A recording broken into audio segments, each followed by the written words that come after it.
Hello guys, good morning. Maaga pa ako. Punta akong bundok. Dito na nga ako sa bundok. Punta kami sa mga tanim ni nanay ulit. Hihirapan ako mag-download. Ano ba yun? Hirap mag-download. Lagi na lang field.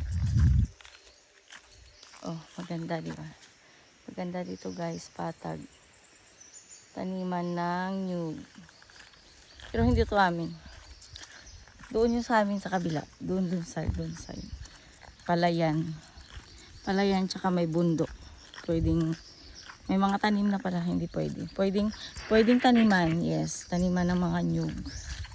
Pero may mga tanim na siya. Kaya yung plano ko dun ay taniman ng mga prutas. Alam mo na, para after 5 years, mayroon na akong ma-harvest ng mga prutas.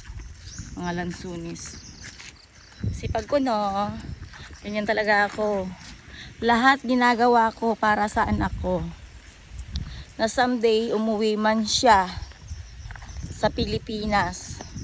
I need to be sure that she have a luxurious life. Lalo na kapag, oops, anong nangyari? Ba't may sarado? Nay, saan ka dumaan? Aba, dumiretso kahit may bakod.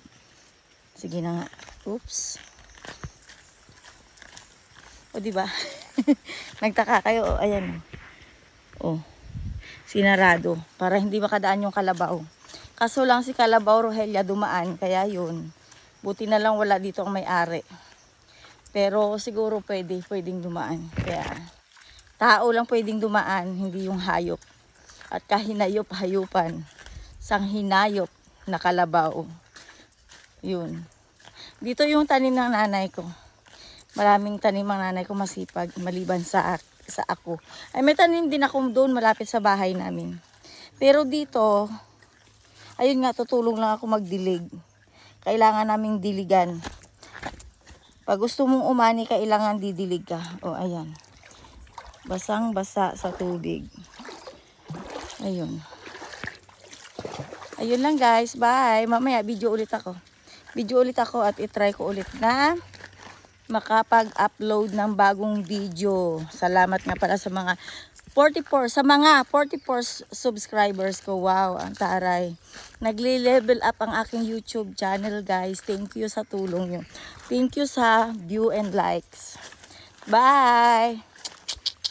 Thank you. Thank you so much. Have a nice day.